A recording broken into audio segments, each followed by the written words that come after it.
Yo, OnlyHaters, we back coming at you live. Celtics and Heat in the fourth quarter of Game 4. Right now, we will know the result tomorrow, so we won't talk about it until like mid-pod, so let the game finish. But a lot of stuff. Nuggets headed to the Western Conference Finals. Jokic, best player in the world. That shit is insane. We're going to have a little draft for you. We're going to talk a little bit about the top draft prospects.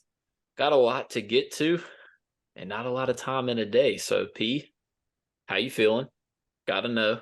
I mean, tough series, but yeah, how you feeling? It is what it is, bro.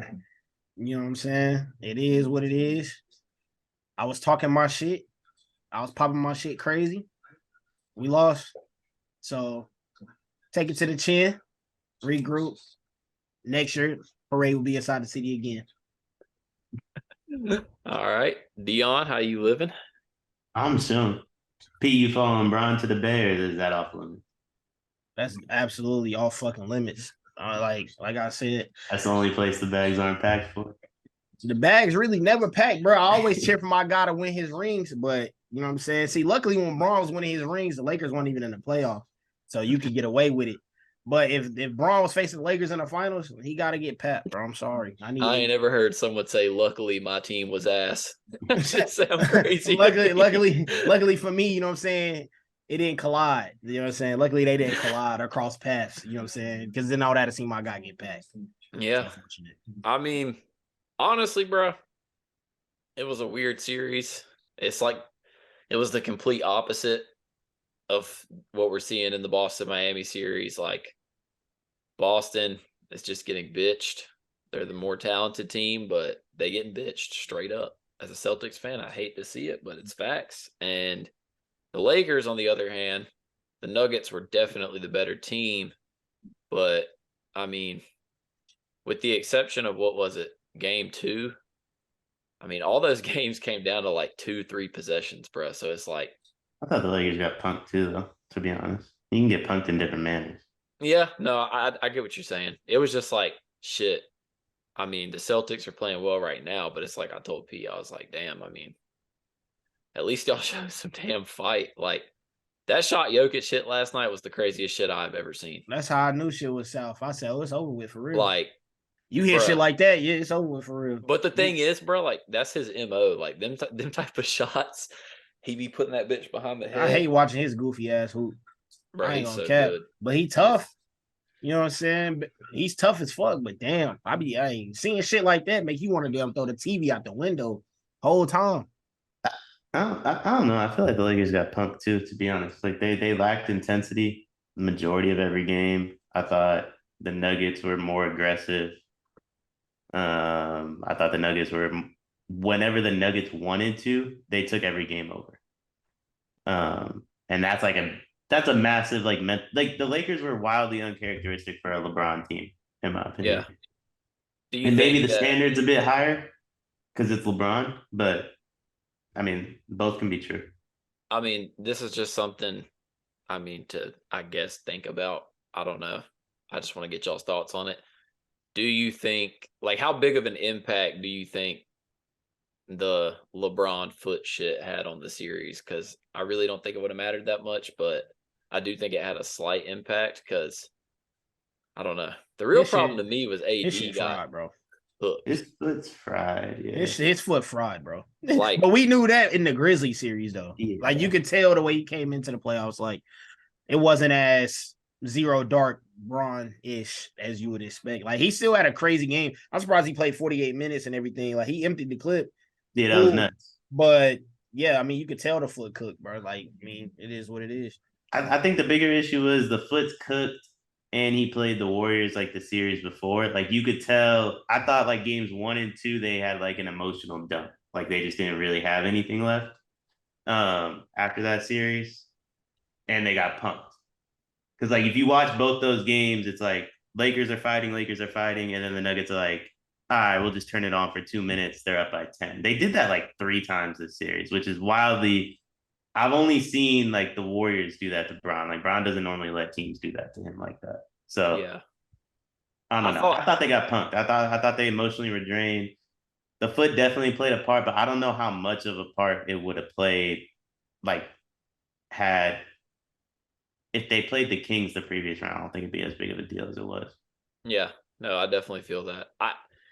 The thing that really concerned me, I mean, if I was a Lakers fan, I guess like you can somewhat expect this, but like AD goes on these lack of aggression stints, and it's like, bro, like he was getting cooked by Jokic, and I feel like that just fucked him up. Like I feel like that just cooked his game. Bro, he's not a 5 though. You know what I'm saying? Like, bro, just not a 5.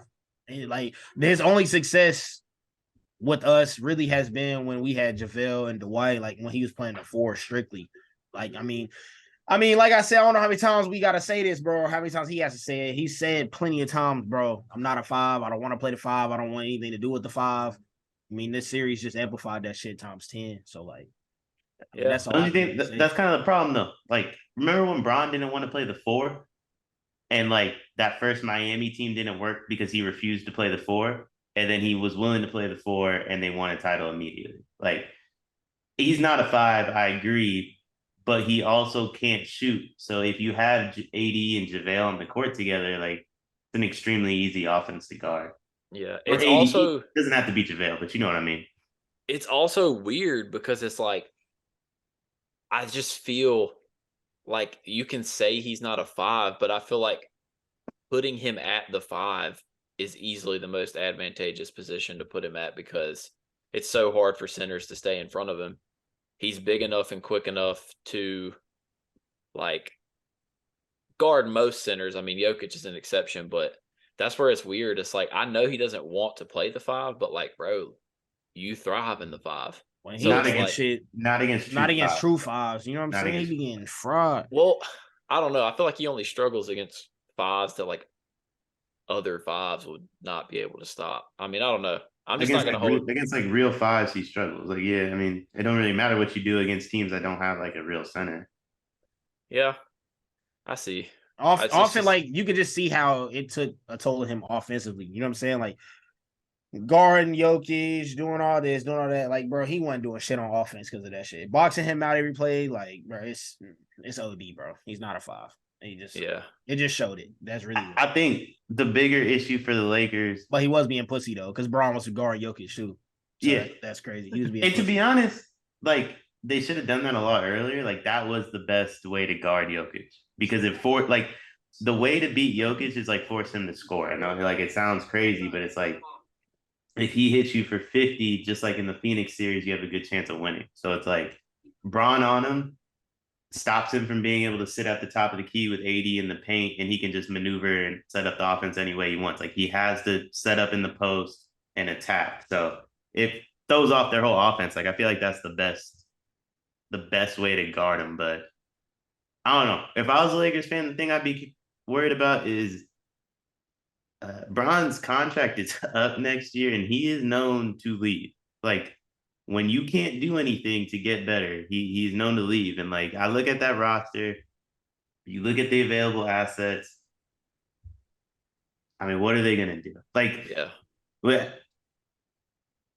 they got like, yeah, they made the Western Conference Finals, but they got a big gap to cover here, in my opinion. And you have other teams that are gonna get better, and their way of getting better, maybe Kyrie, like. I don't know. I don't seen a whole lot of shit today, bro. Yeah, the Trae Young stuff is crazy. I just don't even see how that would happen. I've been seeing a lot of shit, bro. Yeah, this is the type of time I just let shit ride, bro. And then we get closer to the season, I'm like, okay, we'll see what's up. Just if you look at their movable salaries, it's AD and Bron. That's it, right? Yep. They have 2 first-round picks they can trade. They have 17 this year. And then if they move any of the other pieces, they get put in the hard cap because you can't do sign and trade. Or that's the penalty for doing a sign and trade. So you're not going to do that most likely because then you lose all cap flexibility, right? So it's like what are you really going to do? Yeah, and then you look at it, and I know that I know you're not a big Austin Reeves guy, but he did have a good postseason. Bro, the most they can give him is 4 for 50. He's not taking 4 for 50. He's restricted though, so you can just match. Yeah, you can match him anywhere. You can just match him. But you match him, and then you can't move him until the trade deadline. That's right? the problem. So it's like he's not a movable salary. Rui's not a movable salary. Vando's not a movable salary. You could do something with D'Angelo if you get his cooperation. Yeah. Like, and then you need another team to cooperate too. So like when I look up and down that roster, I'm like, what is it they do? I don't really have an answer to that. Like, yeah. I'm not saying Braun plays for another team, but like a retirement ship might like if you're Braun, you probably don't work out this summer, right? Like it's probably a summer spent rehabbing. Like he's probably having surgery on that, John. Yeah, and then it's not like he's having a normal summer. It's pure rehab, right? If you're Braun, you're like, I'm gonna come back to this shit again, right? Like you have to assume Phoenix adds dudes. I'm of the belief they will never win anyway because the pieces don't fit. But like, if you're sitting back, you watch Phoenix add guys. The Warriors are going to make a trade. The Clippers will make a trade. The Kings will probably make a trade. All these teams load up. The Pelicans get healthy. The Nuggets most likely win a title and run it back. And you're like, yo, I'm about to rehab for 5 months to just do this shit again. Like that retirement shit might not be that far fetched. Yeah, and it's also obviously he's at the point of his career where it's like he can't afford to waste the season. Like this isn't the past. And the thing I've seen that does make a lot of sense is which I don't know if he'd ever actually do it, but the whole retire for a year thing. Come back for Bronny. Rest his body, come back for Bronny, especially if somebody like the Spurs. Well, so the thing is, when you retire, it's not he would come back under contract, though. That's the thing. So, like, what I think is most likely is he retires for a year and then comes back to like I look at the Lakers now as like the Warriors or the Mavs last year, where all the contracts they had weren't tradable, versus this year, like Poole can move, Tim Hardaway Jr., Bertans, all those expirings can move. So like maybe he sits it out a year and then comes back and is like, yo, Austin Reeves is gone, Rui's gone, Vando's gone. Like, let's upgrade the roster a little bit. Yeah, they're in a weird spot. It's like gonna be an interesting one for real. Which I mean, we kind of talked about it. I mean, y'all two said it for months. Like, what makes this weird is this is a win now or like don't win at all Lakers team. Like we kind of knew that before because of the way the roster is constructed, but it's just I don't know. I don't want to be like I'm gonna be honest. Report. I'm gonna be honest. That shit KOC said like he's gonna use the retirement. I'm not saying it's to the Warriors, but he's gonna use the retirement as leverage to get out of there. Yep. I kind of like I don't hate that idea. Like that feels kind of realistic. It's like either get Kyrie or I'm gone. That feels like something that could happen. And it's also like you said, if he retires, then he comes back under contract. That's why I'm sitting here thinking, bro, I'm thinking about the Spurs because I'm like, they have all that cap space. They have like how many picks over the next 4 years? 12 or something like that. Bro, they're going to get Wemby. You know, they might use those picks to just build an immediate team around him. If not, they're going to be young. Bro, they could just reach for Bronny with like the 21st pick, bring in Braun around Wemby. Like, there's a lot of shit that could happen. I think if he were to go to a team like that, he would just say he's out for the year with the injury. Yeah. Like, I think the retirement thing would be a play to get to like a team that doesn't have the ability to get him. Like whether that's like back to Cleveland type shit. Cleveland. I think the three most. There's 4 logical destinations: Cleveland, New York, Miami, and the Warriors. I think those are the only 4 teams that make sense. Yeah, it's crazy. I'd be sick as fuck if he took his happy ass to the Bay. I'd be sick as hell for that. Hey. I could see it. It makes sense. Like if you're the Warriors, like they've already shown they're just gonna do whatever it takes to win. Like they're not really tripping off like the narratives and shit. And then if you're Bron, he's already said he wants to play with Steph. Apparently, he said he wants to play with Draymond. I mean, I guess he wants to play with Draymond. That makes sense. But like, yeah, I didn't know he vocalized that. That's crazy to me. So like, I think it makes sense. And if you're Steph and Bron, and you're sitting there, you're like, Damn, we both old now. Fuck it. We both old, yeah. Like, Enough we need a wars. little They gonna come out with a something. peace treaty. The Yeah, blood like crip. we need a little Bandanas. something. So like That's funny as hell. like the Warriors have the assets to go get Steph help. The Lakers don't really have the assets to get Bron help. So it's like it makes more sense that him and Draymond team up in the Bay than in LA. Like the more I think about it, Yeah, and if that were to be what they want to do. and like we saw the camaraderie between the three in that series, bro. Like I don't think that there would be any issues, bro. Like Draymond was cheesing a little too hard after they lost, bro. That's all I mean, I'm like saying. the thing is, like with Bron, like he wants to be second fiddle, right? Like that's what he wants. So it's a perfect fit. It's kind of like when KD came to the Bay, it worked because like KD was like, I'm cool being off ball. That's what I want. So like Steph running the offense and him just doing his thing like worked. And Bron needs that help. Steph needs to like Steph doesn't necessarily need the help when he's on the court, but it would be nice if he got to sit on the bench a little longer. yeah, it's also, bro. I'm just thinking about the combinations of like you see how they run Steph off ball now. Imagine someone with LeBron's playmaking running Steph. Oh my god, that shit. And then if you're the Lakers, like Fuck, bro. who That can shit make had a me Moody in sick. them picks? Like if you're gonna do it, Yeah, I mean, especially because like that's the only deal for the Lakers in which they actually get young assets because they have to get young. They have no youth. So I it's don't like think I don't think there's any other like realistic like LeBron package. no. Like I read the article this morning. I threw it in the group chat with all of us. And then I really sat there and I'm like, where could this guy go? Like Cleveland, I guess you just like do it to make him happy, right? Like you probably bring back Jared Allen and some shit. And you're just like, thanks, Bron. But like, Yeah. why do the Lakers owe that to Bron? Yeah, and the only other team I can really think about with remotely enough assets he would never want to go to, and he has the no trade clause, and that would be Toronto. He's not going to go to Toronto. Like, And he's not going to go to OKC. I Yeah. don't even think he'd go to the Spurs. Like the Spurs would literally be for his kid, but like I'm gonna be honest, I don't think that's his. I think he wants. I think it'd be New York, bro. Real talk. yeah, That's where he but wanted to go. He literally said, bro, if I wasn't a Laker, I'd be a Knick. He I said, do that. think the Knicks make sense. Yeah, but for what? Like they're I not. don't know.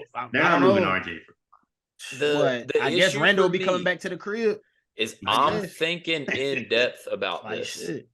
Another reason the Warriors make so much sense is because he can easily hop on his jet to go to Bronny's games. It's not that far. Like, if he's playing in New York, yeah, he can hop on the jet, but it's on the other side of the country. Like, there's so many factors that go Man, his into son it a now. grown ass man. Here's the He's clever. thing. Here's the thing too. Like here's the thing. Like the Warriors have shown an undenying loyalty to players through the Wiggins situation, the Clay injuries, Steph injuries, you name it, right? Like, what if they told Brown like, yo, you ain't got to play till February?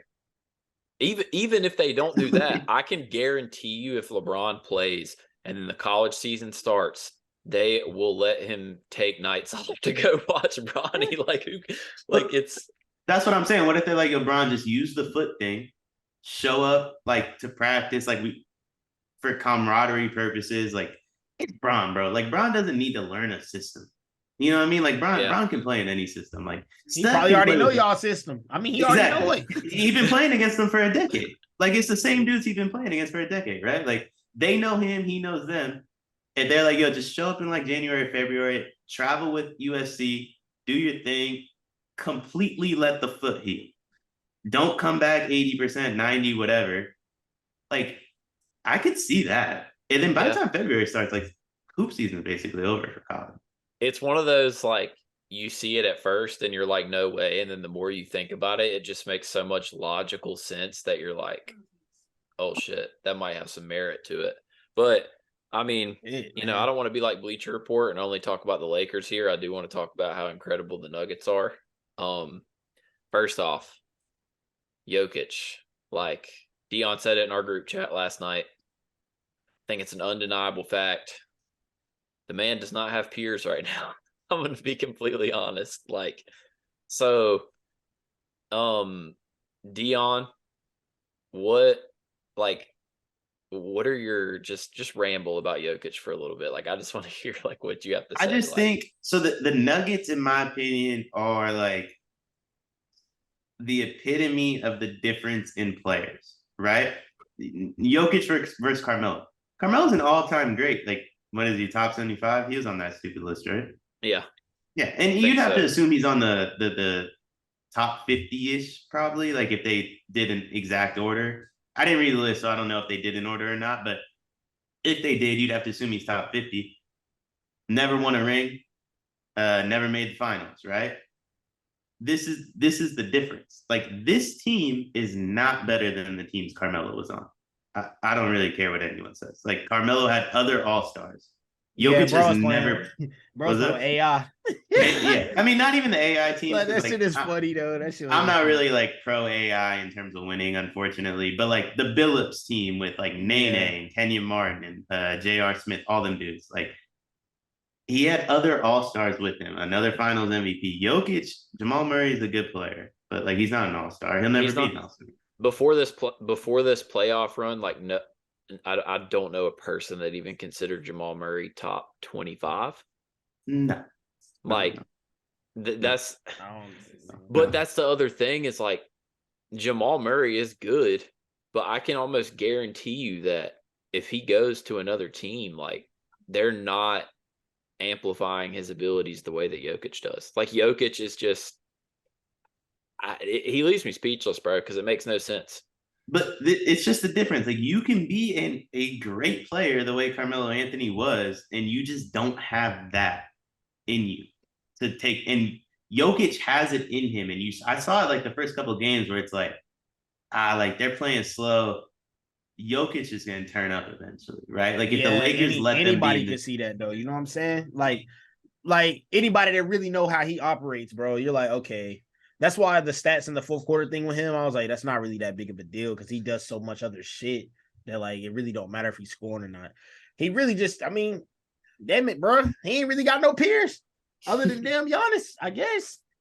Like, bro, my thing is, He's tough. I just don't think we've ever seen a center, like a true center with the ability in the fourth quarter in crunch time that can literally just get the ball, get the rebound, and say, like, get the fuck out of my way. I'm running the offense. Like, it's stupid. he's just a special player, and he has a mentality that makes people want to follow him. And Yep. I think it was game one. He did it a couple times. I think it was games 1 and 3 where he did it for sure. But it's like, I always thought like, yeah, Jokic is really good, but it feels like he doesn't have that dog in him. And I don't think that was necessarily the case. I think the problem was he was playing with Monte Morris and Will Barton. Yep. to be completely honest, because he took the clipboard from Mike Malone and said, "I got this timeout." Like, And like, that's the difference. I think Jokic genuinely going into this playoffs was like the most unfairly assessed player ever. Like, Nah, I think honestly, like, not to toot Bron or Peace Horn, but that's 100% LeBron James, and probably will be LeBron James for like ever. yeah, Like, the way LeBron's been assessed since 03, and I'm a person that's guilty of it. It's just, it's nuts. Yeah, I mean, look, I guess not Deion. ever, but just in, I guess the last, of this new era, like, Him bro and didn't Giannis. even have any, like, the team he was playing with last year was embarrassing. Yeah. No, Like, it's just, I don't understand, like, bro, but Jamal 32.5 on 51% shooting is like, let's just call it what it is. If Jamal is going to play like that, they're sweeping anybody they play. yeah, let's just call a spade a spade. Like, the Lakers got no guard defenders. Yeah, that's true. Bro, I mean, they don't have guards in general. They don't even know how to play offense. The And fuck going on over there? the thing was, like, it worked against the Warriors and Grizzlies because both the Warriors and Grizzlies had like one, maybe two guys on the floor that can't shoot. So it's like just double Ja, double Steph. But they doubled Ja and Steph for 6 games each, and both of them were dropping 30. Like, Ja scored like almost 50. Yeah. So like they don't have any guard. Yeah, it's crazy. But I mean, it's insane. I think we can all agree though. Let's just go ahead and get this out of the way now. If Nikola Jokic wins the title, which I'm like 99.9% positive he's going to do, He ahead of KD. I'm I'll sorry. be honest, bro. I'll get up 75%, maybe 80. He ahead of KD, bro. That man Jimmy Butler be on that bullshit. If Jimmy win, like him and KD ain't that far apart. Yeah. I mean, I guess this is a good transition. Hey, Like, respect KD, all right, bro. Come on now. The What's I'm not Celtics- disrespecting KD. I'm just saying, like, Y'all gotta hell respect of a KD. basketball I player. don't Y'all think gotta that's respect KD. Y'all disrespectful, gotta bro. respect KD a little How bit is more that than y'all do, disrespectful, bro? man. Look at Just a little- Jokic. just a He little is on bit. he is on trajectory to be a top 15 player of all time. I don't think I'm it's not disrespectful. I ain't even talking about Jokic. I'm talking about Jimmy. I ain't even gonna Oh. lie. Like, I don't think KD. Jokic got it, bro. I don't think KD will be top 15. Yeah, see that's what I'm saying is like Jokic is literally like he's there, whereas KD it's like unless he wins one in But Phoenix, it's like. But I mean, I seen they trying to hire Doc Rivers, bro. It's clip. no, yeah, that shit's crazy. If It's Doc Rivers, They're gonna hire Jody Fernandez, the Kings guy. That was when KD had 3 dudes when he was with the Warriors, and that was one of them. Yeah, it's if not him, it's going to be Nick Nurse, but I don't think it'll be Nick. I don't think it'll be Nurse either. It's gonna be Joe. Like KD's so predictable, bro. Yeah. KD's predictable. Which, hey, that's a slept on nugget, no pun intended, about that Denver series is Mike Malone, Warriors tree guy. I mean, Deion got to have some love for Mike Malone somewhere. Yeah, he's all right. Like he's all right. Like I think coaching gets like way too much credit. Like Darvin Ham took way too much slack, and Mike gets like way too much credit. Like Jokic just wants it a little bit more. It just is what it is. Like Yeah, I thought Tristan Thompson entering the game in Game 4 kind of spoke volumes to like the uncharacteristicness of the way a LeBron team played. Tristan Thompson played harder than anybody not named LeBron James, maybe Austin Reeves. And like that to me, like there, you can say they kept it close, and like however you want to phrase it. Like if keeping it close means you didn't get punked, like everybody's different. Like to me, him playing harder than 90% of your rock, like you got punked. Bro like, was outplaying AD, bro. Bro went in there and look, immediately bodied up with Jokic, bro. That's all I needed to see. Like straight up, bro. AD quit.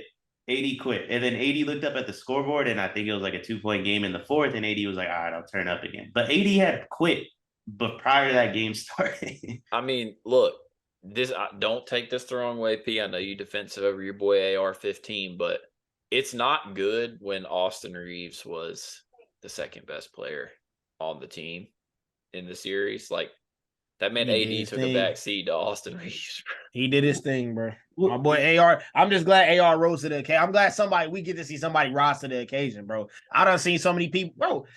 I was talking about KCP. I was like, bro, I watched KCP put up multiple 0-point playoff games and not do anything. Yeah. And then I watched AR, you know what I'm saying, at least try to do something. You know what I'm saying? He's trying to do something. We need too many players beside LeBron not trying to do anything. That's why I respect Austin Reeves. AD, I don't know what was going on, bro. He just, I think he bodied over Jokic one too many times and was like, I don't want no part of this shit. I'm trying to just go ahead and go on. I think that's what's going on with him. The thing is, and here's what'll be interesting about Austin Reeves. He's not very talented. Like he's not, but he's extremely aggressive. Has a high basketball IQ, and he plays his ass off, right? Like those are the 3 main characteristics. But if you compare him to like, I'll like give off like 3 names from the Western Conference playoffs: Malik Monk, Jordan Poole, or Aaron Gordon, right? I think those 3 players are probably in like a similar light. Aaron Gordon's probably the best of the bunch, but like similar talking points of players. Malik Monk's a little bit worse than the other 2, but those 3 are way more talented than Austin Reeves. Like, yep. If we're talking pure talent, it's disrespectful to put Austin Reeves in that conversation with those 3. But like right here is where Austin Reeves makes up for everything else. And the question mark on Reeves is going to be when he gets 90 mil, which I believe his max is that still going to be there? Yeah. It's so funny because all I could think about the whole time you were describing that, even though it's true, is the damn memes of them describing white players with like, he's gritty. He plays the game the right way. Like, he gets the ball and he attacks immediately. Like he does no dancing with it. There's no like second guessing. There's no second movement. If he's going to go to his right hand, you better stop him from doing it, right? Like Jordan Poole can get to his right hand way easier than Austin Reeves can. But Jordan Poole He out dances of with control, it. bro. He's Just out of control, right? Malik Monk's gonna dance with it. Austin Reeves is gonna get it and go. And like that aggression, you can't teach that. Like at the end of the day, you can't teach that. He is smart as shit too, low key. But you can't him take off it a pick and away. roll is crazy. Like He he is does, smart. he does Bro, things pretty well, bro. Like I'll fuck with him. It's the same shit as like, obviously Jimmy's a way more talented player, but like in terms of getting downhill, Jimmy's going to his right hand. And if he gets to his right hand, he's going to that right baseline and he's making some shit happen. Like it's just the mentality. But I guess we transition. Honestly, I'm shocked that the Celtics won this game by 17. Not that it means shit. They're still down 3-1, but I'm just shocked because of what they did in game 3. And then it's like, no, this is the least surprising result I could ever imagine. Like this team is this is the least like this team is so predictable, it's hilarious. Like they're they literally are the Clippers. They're front runners. Like that's what they are. Like they went down they went down 6 at halftime, and I said, like, there's only gonna be 2 results here, right? Like the Heat are either gonna punch them in the mouth and this thing's over, or the Heat will let them score first, and if they score first, they're gonna get like dubbed. Because that's what the Celtics are, bro. And they tied the game, and all of a sudden Tatum and Brown and Williams are all making threes, and like that's just who they are. Tatum There's had nothing wrong 22 with at the that. half. Chill. There's nothing wrong with that. No, but I'm just genuinely like, because they laid the fuck down embarrassingly in game 3. And it's like, It's a high pressure game, though. To be honest, I already know exactly how this is going to go. They're going to win game 5 in Boston, and then they're probably going to go back to Miami and get drugged. Listen, I think they lose 5.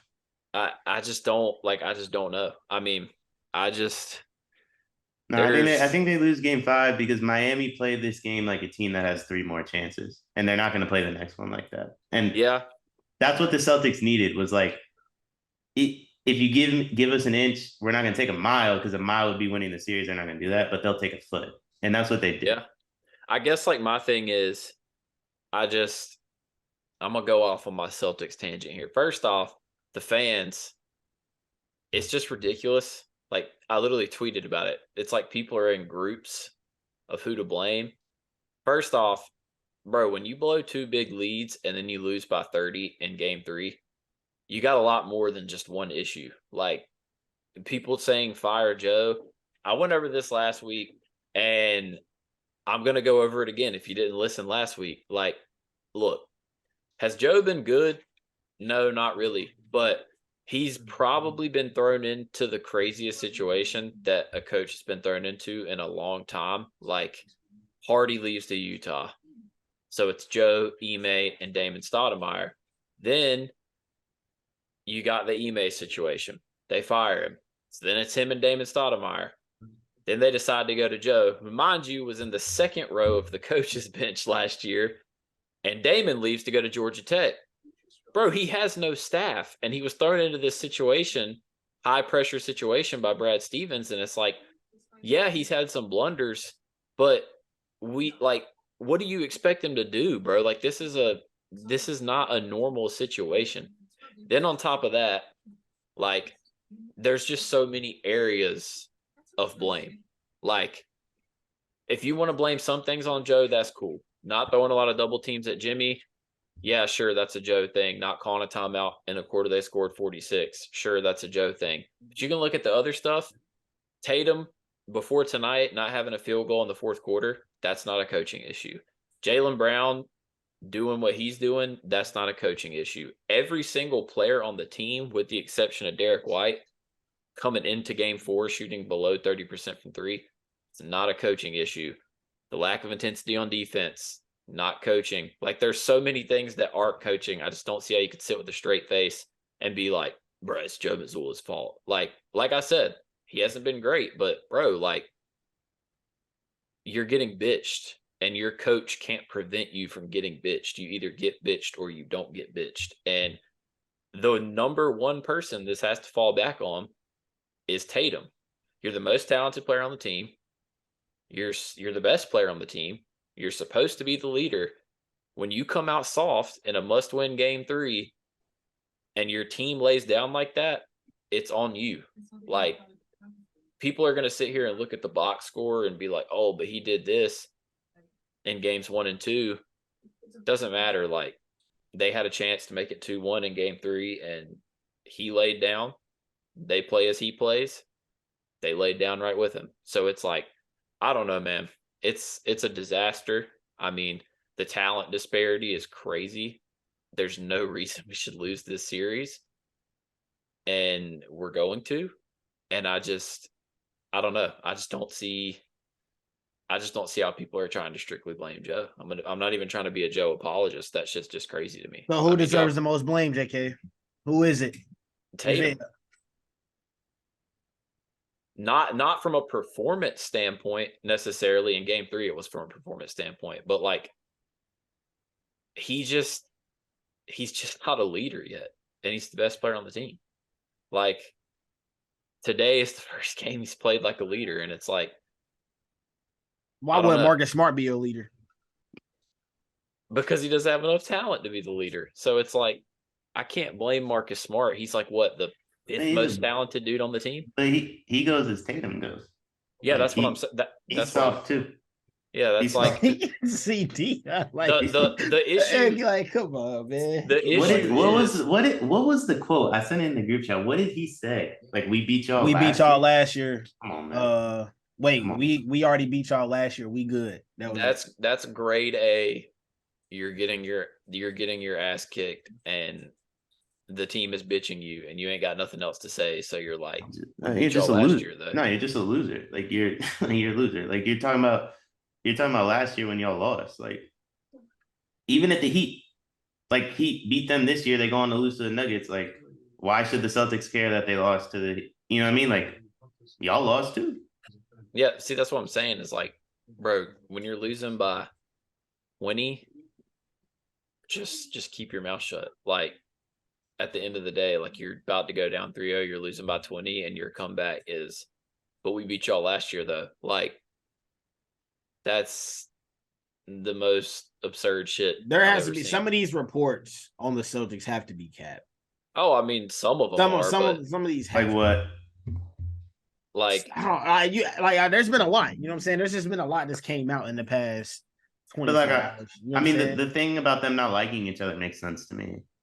Yeah, I mean, I believe that one, because didn't they have a powwow? Maybe was it in bro? Listen, for the last year too. For the last 4, basically after Tatum's rookie year, so the last 4-5 years, there's always been at least one story about them not liking each other. Who could be the source of that, though? You think Tatum?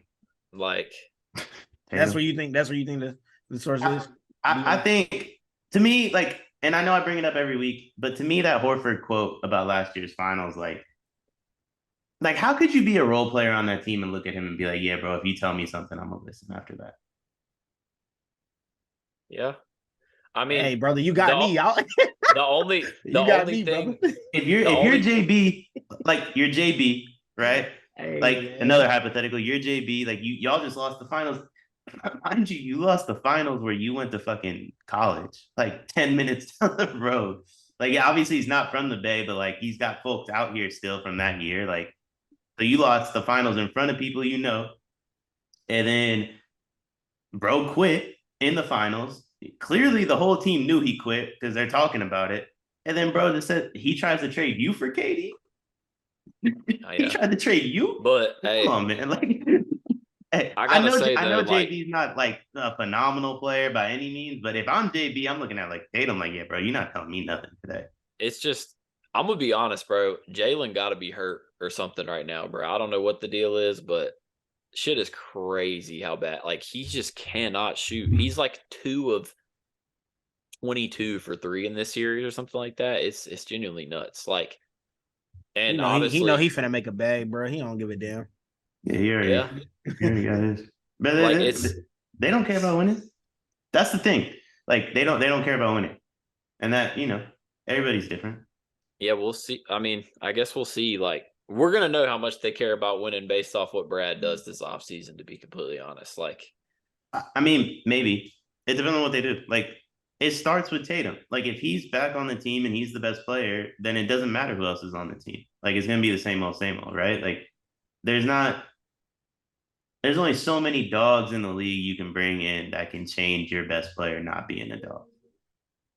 If your best player is not a dog, it's really hard. Like, bro, I'm not on the Tatum not a dog. My only thing with that is game 3. I'm with you. The only thing I will say that's different is if you have another star, like say the roster's the same and you have someone else besides Jalen, you probably win game 2 at least because Jalen literally shot 7 of 23. Like he didn't show up. Like, and I know Tatum didn't do anything in the fourth quarter, but like the problem is they're the same. They're both inconsistent as hell. You can't have 2 inconsistent stars because if they're off on the same night, you're screwed.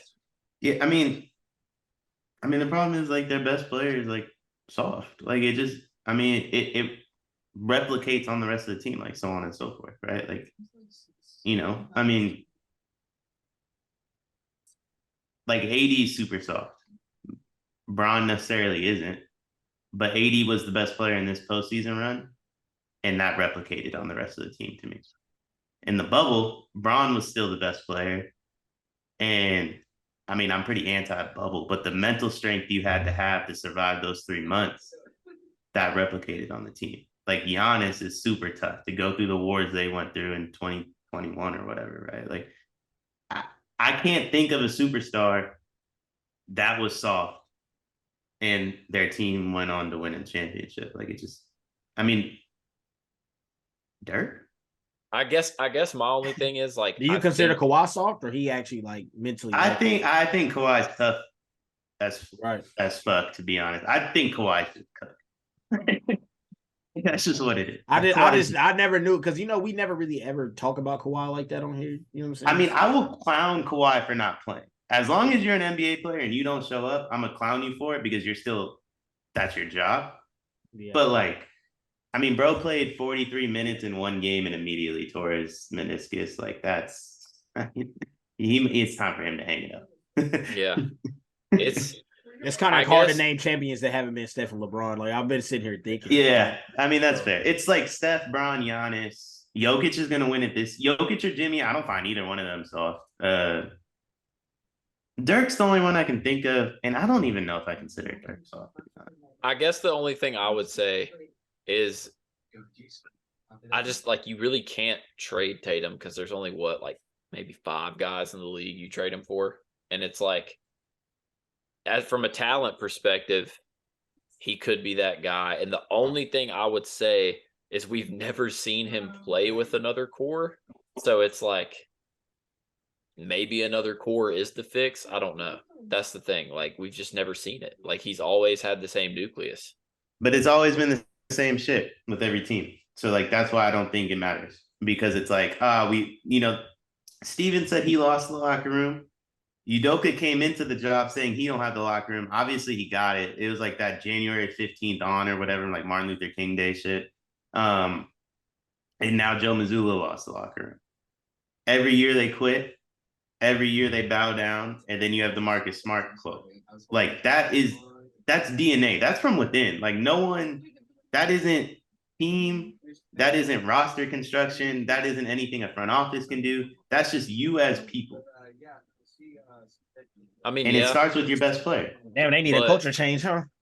They need it. But like you can't have like your best player is the culture. Yeah, that's what I'm saying. That's my thing. Yeah. And if your best player, that is his culture, you're cooked. I mean, yes, I do agree. I guess my thing is like there's just no answer for like what do you do? Like what do you? You just be the Clippers. Like what do you trade him for? No, you just be the Clippers. Like you just do what the Clippers you just keep running it back, cash in on the season tickets, build a new stadium. They probably don't need to build a new stadium. Boston, I'm assuming that one's probably already brand new. Yeah, pretty much. Maybe remodel it. Put some green seats in that motherfucker. Yeah, already got green seats. Winning championships is not for everybody. Like you can be extremely successful as an organization without doing it. But Listen, and I'm gonna clown the Clippers all day.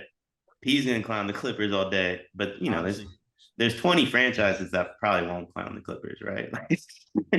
You know what I mean? It's not like they're the king, you know. So Like the beam. like the beam. It is what it is. Like I just think like what you're seeing is just who they are until he isn't on the team. And I think about that KD trade a lot. Yeah, them two would fit in mentally a lot because that KD ain't far off that dude. Yeah, I'm not sure. I really just don't know what the future really holds. I mean, the thing is, I do think that Joe was put in an unfair position. And I'm not saying they win the title with the new coach, but there's definitely some of these games they win with a different coach. Like they don't they win one of the first two against Miami with a different coach. I think. I mean, maybe. So that's just it's just but that's what I'm saying. Like it's so much more than just Joe. Like especially because in the same way I just said we've never seen Tatum with a different nucleus. Like Joe doesn't even have a staff. We've never seen Joe with a staff, so it's like. I mean, what year is it for Tatum? 6. So if they fire Missoula, he'll be 7th year, 4th coach. Yeah, I mean,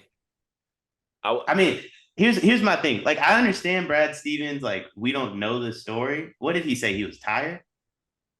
He said he was like mentally drained from the game of basketball or something. I don't know. Here's my thing. I'm extremely blessed, and like a lot of this stuff comes off extremely like entitled and biased. How the hell you mentally drained? You ain't never won shit. Did he even make it to June? What is he drained from? Nah, he never made it to the finals. That's what I'm like. He had an early vacation every year. What the hell are you drained? The only thing I would say about the if Joe gets fired thing, like let's just call a spade a spade. Like Ime was gonna be the coach forever until he did that shit. Like, are we sure though? Because like I think so. I agree to an extent, but like January 15th of 2022, I don't think anybody was thinking that. Listen, my problem is we still don't even know like the depth of what Ime did.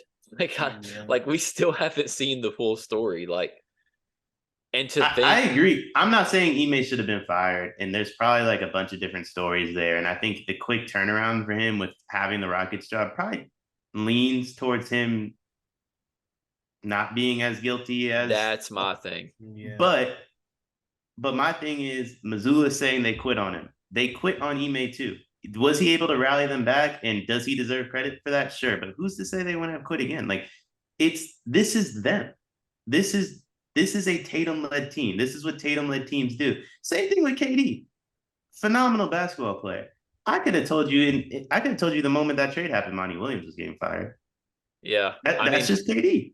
This would be the first coach though that I would say that Tatum actually got fired though, I guess is what I'm getting at. Like he didn't ask for Ime to get fired. He didn't ask for Brad to leave, but I think part of the reason Brad left though, like I believe he said he felt like he lost the locker room. Like he said, yeah. I feel like I took them as far as I can take them. Well, Brad's a weird one because Ainge left and like, I ain't gonna lie, bro. I'd rather be a GM than a coach. You live in the motherfucking life if you a GM. Like, yeah, they don't make no money though. Like, yeah, that's true. I just think like it's like you've said, and you're one of the few people I've ever heard say this. GMs live the life because they don't take blame for shit. Like nobody has ever once been like, what is Brad doing? Why is he never like thought to maybe? I ain't gonna lie, they be on Rob Pelinka neck. Yeah, if you're in because they be on Bob Myers too. Like if you're like if the expectations are up here, everybody get blamed. But like for the Celtics, it's like we done told Jeannie go ahead and sell the team. We done been on all kind of bullshit. Laker fans are already talking about yo, Kyrie don't show up, Rob gotta go. Hey, Rob rebuilt the team in 24 hours. What blows my mind? He was at Disney World. I don't know what you did. Like, what more can Rob bro was making calls on a family vacation. Oh my god. What blows my mind about the Celtics is like since 2004, the other teams, since 2000, the other teams have been so successful and like people that live in Boston like to Other win Boston titles. teams? And yeah, like they've been so successful. Celtics have one title in that time span, and it's like this town, this city that's won hella Super Bowls, hella World Series since 2000. Like, why are they not like? Why do they not care more about the Celtics losing in the way they do? It doesn't make any sense to me. Because they get it. Like, They understand. Like, Oh, they get it. Like, when the KG Pierce teams were losing, it was like the end of the world. Like, losing LeBron for those teams really was like the end of the world. You know what I mean? Like, it wasn't no tequila bars with Steph and Draymond after the game. Like, KG still talks about how they still have that rivalry. Like, bro, this team don't got Boston. They don't have. Not only do they not have championship DNA, they don't have Boston DNA. yeah, see, but that's my thing. Is like usually Boston is a market in which if a team doesn't have Boston DNA, they're going to be on ass, and it's like for some reason this team gets a pass.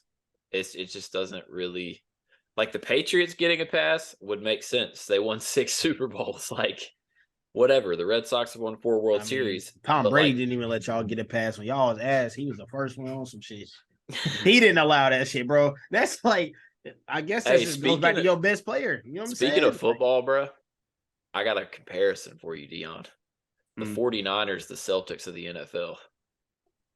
I think we're the Clippers, but so that would make sense. So that would make you the Celtics. Bro, I was just thinking about it today. It's like, the thing with the Niners, the difference is like it ain't culture. We ain't got the personnel. That's why I think we're the Clippers. I just we don't have the personnel. We don't have the personnel. You don't have the quarterback. You can't win a Super Bowl with our quarterback, right?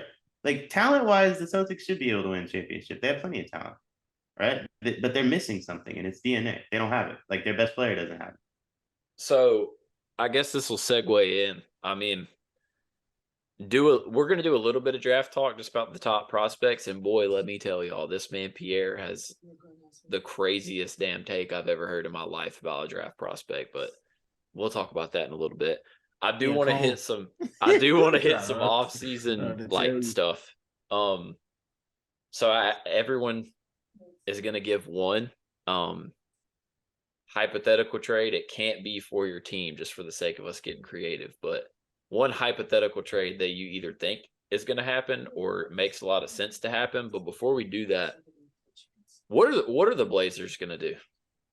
Damn, I thought it was a fantasy trade, like a fantasy trade. It's got to be logical.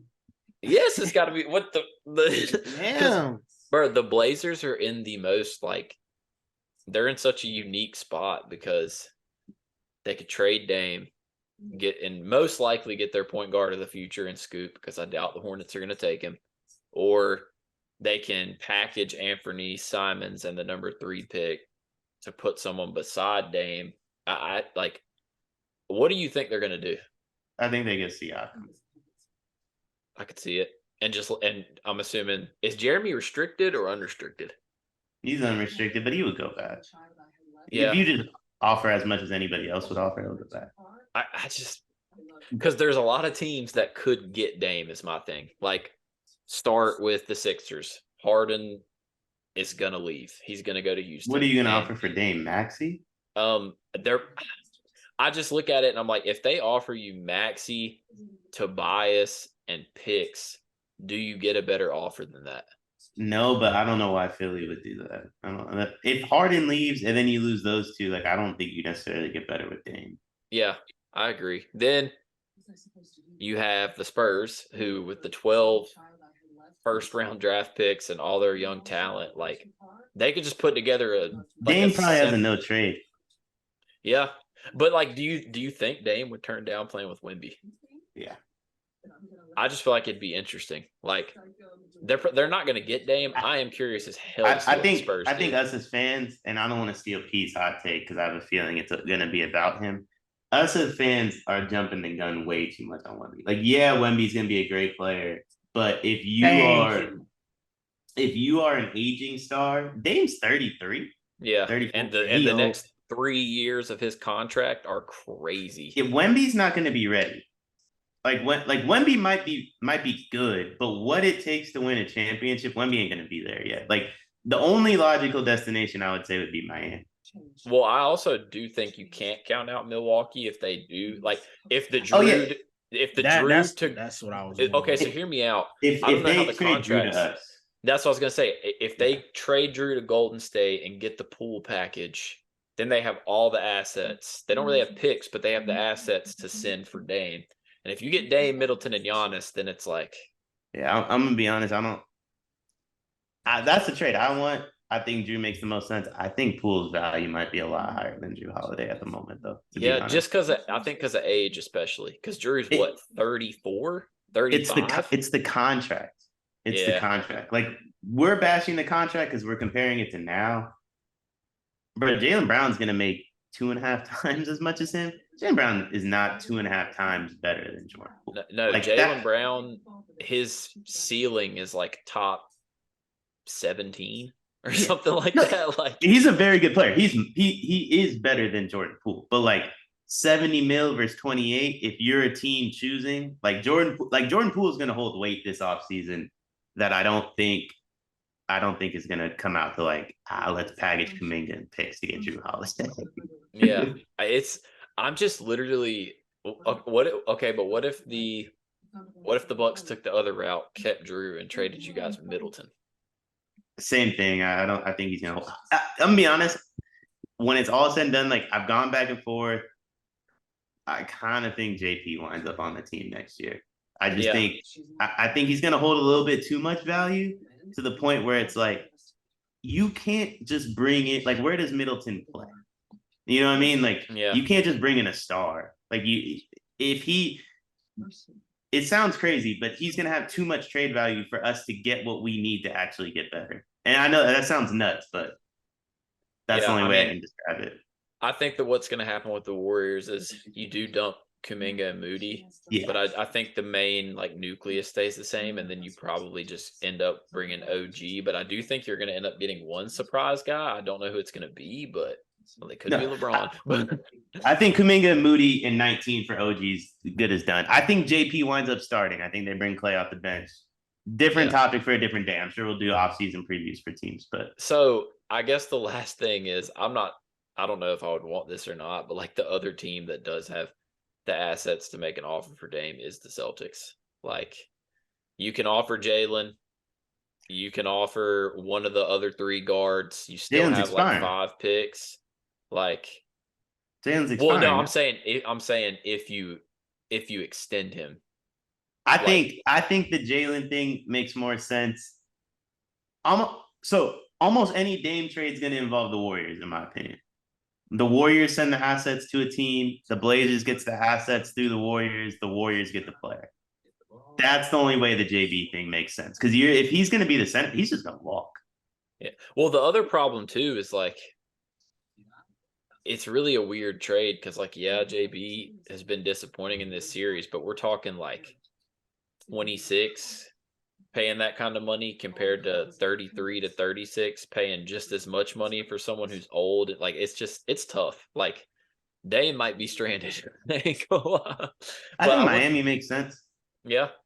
What do you think? Hero, I mean, obviously Hero, Lowry, and then all the picks in the world. Yeah, they might even end up throwing in Duncan because who cares? He might be able to get probably just that actually. Honestly, if you're able to swindle Hero, Lowry, and all the picks, and then you move Lowry to another team, that's a pretty good trade. Yeah, that's not bad. I could see if that did happen and LeBron stayed in LA, I could so see Kyle Lowry being a Laker. Yeah, it just would make so much sense. But all right, one hypothetical trade each. P, I'm gonna let you go first. If you're not ready, P, I got to trade for your own team. Oh shit! I say we can't do our own team, so that's why I got one for your team. Yeah, go ahead. It's the first domino, brother. AD to New York for Randall and Pierre. I told you Randall ended up coming back to the crib. I literally said that earlier, did I not? That's the first domino. Bron says he's out of there, so you move AD to New York because they got 10 first-round picks. You probably get 5 or 6 of them. You get Barrett, you get Randall. And then, he let LeBron come up the road for a couple of years, man. Hey, whatever, bro. Oh, Whatever, that's man. crazy. Hey, whatever, man. That's not bad though. Like for a team with zero like rebuilding capital to return Poole, Kuminga, Moody, Barrett, and like probably 6 or 7 picks, like that's pretty fucking good, man. I'm not gonna lie. That ain't the worst case scenario. I guess Pete, not, you got man. anything yet? Really, mine was gonna be before we talked about it. It was gonna be Dame to Milwaukee. No, like low key. I would really like to see him play with Giannis, or just somebody that caliber playing with Giannis. You know what I'm saying? No, I think it's Dame and not bad. Giannis would be fun as hell. That I'm would not be gonna lie. lit, What about Dame to Phoenix? I could see that too. bro. They 'Cause talking that about Chris- Harden to Phoenix. Bro, it'd be as simple as that Chris Paul contract. Oh my god! And He ends up going there. He gets bought out. Ends up on the Lakers. Yeah. Like it's that simple, bro. And Like then they get Aiden in return. They have no picks left. That's the only thing. I would bet money that Chris Paul or Kyrie Irving, one of them will be a Laker next year. I just don't know if LeBron stays. I just don't know which one. I don't know about Kai. But Kyrie asked him to be mine- in Dallas. They gonna give him a fat bag. I think Mine- Kyrie's just playing Dallas for money. I'm not sure what the total deal would be, but it involves the Grizzlies. I want to see them get an actual wing, not Dylan Brooks. I don't think it's possible for them to necessarily get Mikal Bridges, even though that'd be fire. But I mean, go even if they just get like a Dorian Finney-Smith, like just get somebody, bro. Like, it's not great, but I mean, the Warriors probably got it, but like at least try to throw your name in the OG sweepstakes. Do something. Like they have a decent amount of assets. First off, I do think that their biggest piece in terms of trade value might be that they actually want to trade might be Tyus Jones, because your superstar is a point guard. Tyus Jones has proven to be efficient, not turn the ball over. But I just I don't know. I just want to see the Grizzlies come back next year with like a Ja, Bane, elite wing, Triple J, and Steven Adams lineup. Like I want to see them with a better wing. I think the problem with your trade is, I mean, if we talked about this 3 weeks ago, I would have said, yeah, I think they do get Mikal or OG or Harrison Barnes. Yeah.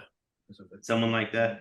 I don't think they're gonna make a move because I'm gonna be honest, I don't think Ja's playing this year. Yeah, it seems more and more, bro. The way Adam Silver spoke about that shit when they asked him, yeah, it ain't looking. That's pretty. unfortunate. I feel like a blessing would be he comes back after the All-Star break, and that's like a best case scenario. And if you're the Grizzlies, who are luxury tax, like they're not dipping into it the way certain teams are. You know what I mean? The funniest shit on earth is gonna be when Ja gets voted the most for the All-Star games. That should be funny as hell. He gonna be leading in votes. Free Ja.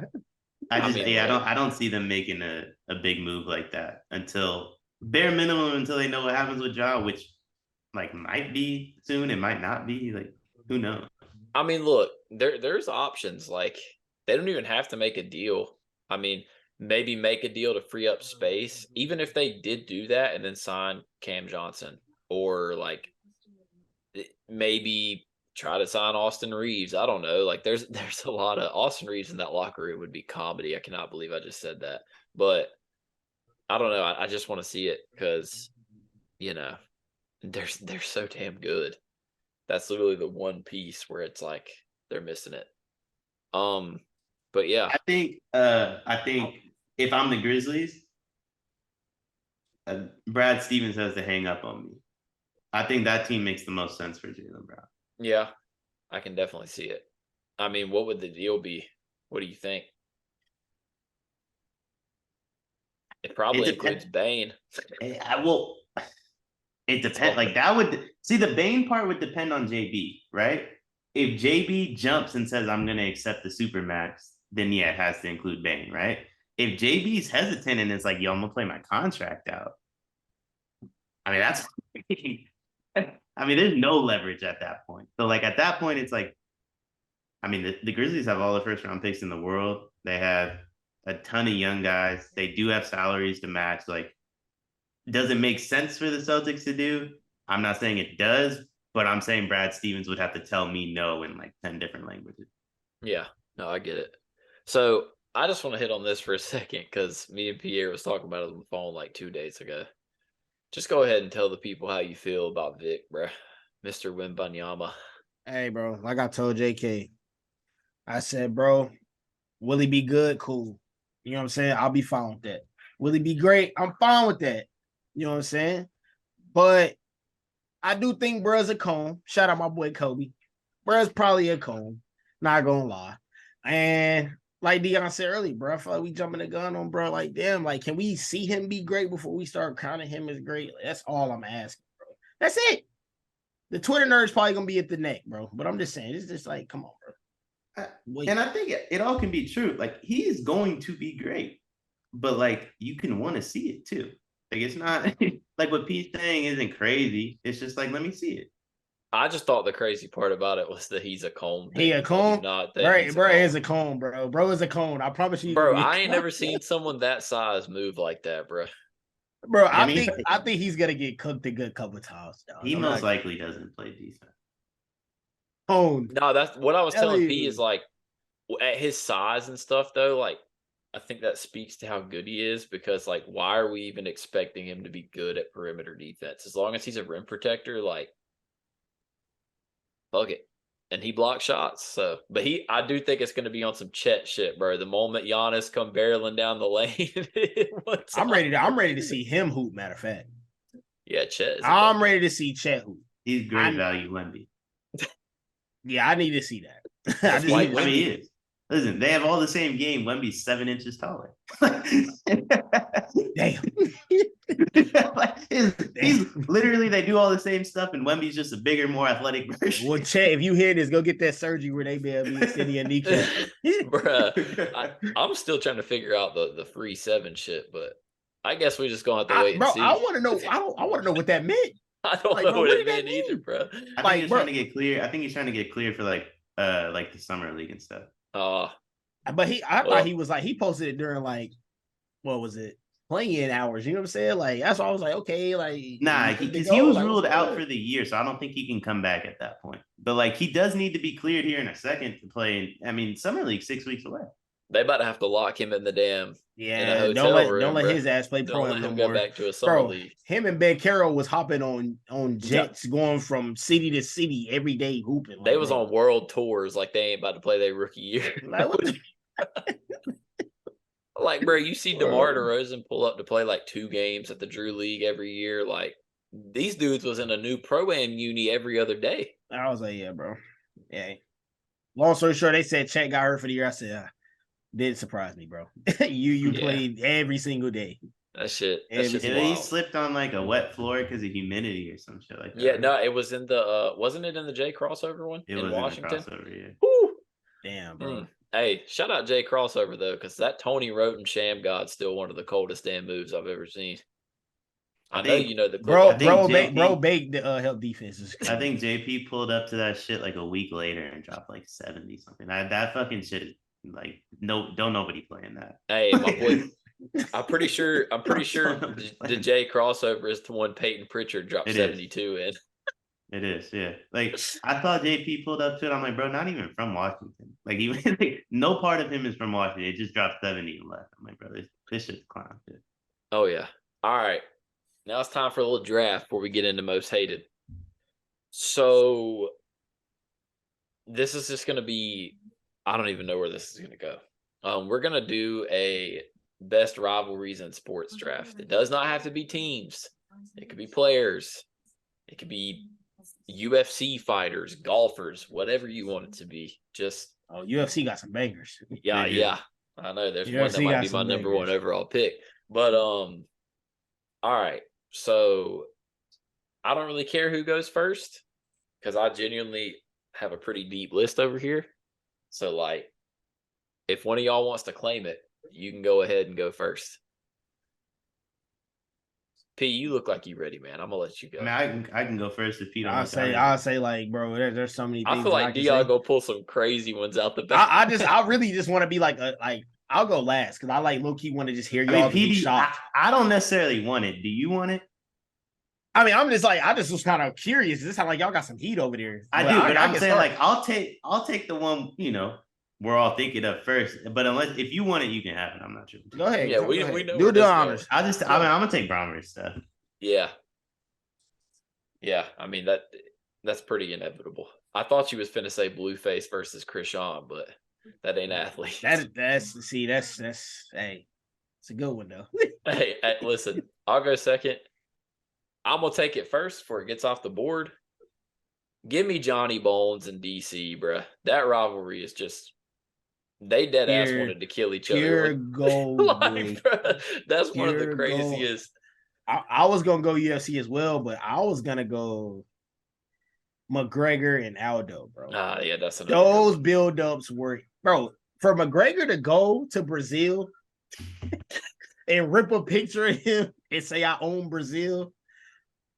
He got it, bro. Nah, bro, that's what did it for me with Johnny Bones and DC, bro. The interview where they thought their damn mics were off that leaked, and they was literally talking about some "I will kill you." Like, that's what ruined the rivalry for me. I thought they both looked like pussies. They was wilding, bro. They was wilding for a hot minute. Nah, I thought they both looked like pussies. McGregor was on some OD shit. You're not willing to talk like that to the dude while on camera, and then moreover, the dude's right behind the wall behind you, and now you want to talk crazy. I thought they both looked like pussies. The only reason I give them a pass is because their PR people had to be on ass talking about some of this shit you can't say on live. Yeah, they got leaked anyways. I mean, don't get me wrong. It was funny, like what they said, but I was like, both of you sound different than you did 2 seconds ago. And the dude's right behind the wall. Yeah, that's true. Yeah. He ain't that far away. Do y'all want to snake it or just keep going? 1, 2, 3, 1, 2, 3. Either way works. Either way. Back to you then, Deion. Let's keep it fresh. In this I'm gonna take Ronda Rousey, Miesha Tate. To me, that's the greatest UFC rivalry of all time. Bro, they was disrespectful.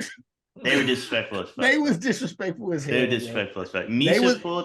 Misha pulled up to a restaurant to take pictures of Ronda like dating a dude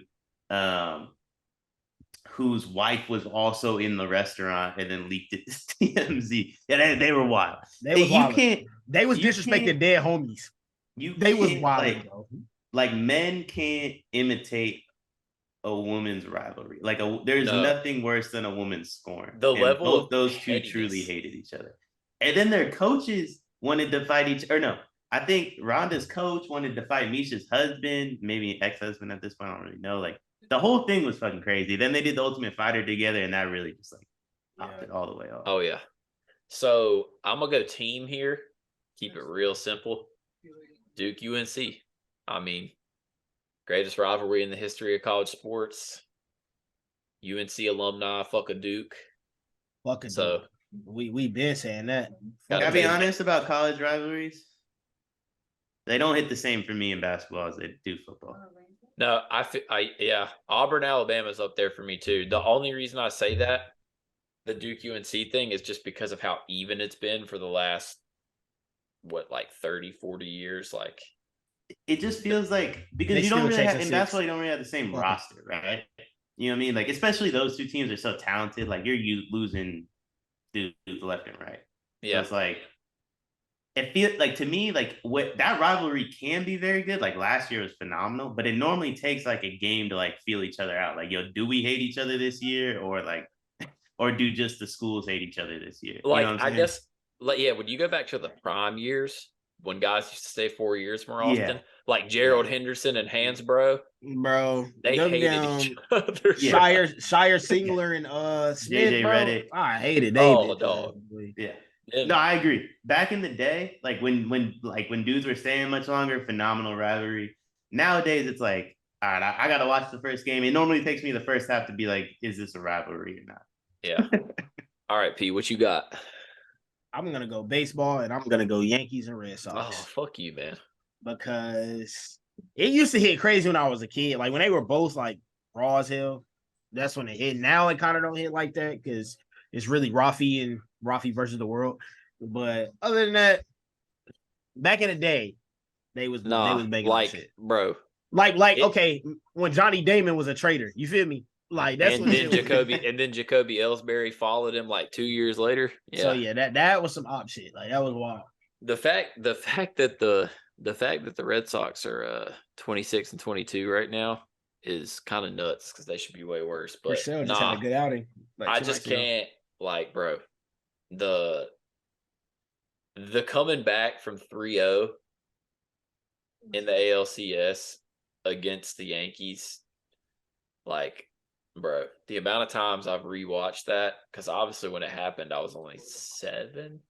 So, like, I remembered it briefly, but the fact that they did that and then broke the curse, bro, like, to come back from down 3-0 is nuts. But you doing that shit against your arch nemesis, that's like the love Final Four type shit. Like what like UNC literally did to Duke last year type shit, bro. Like, that's just hella bragging rights.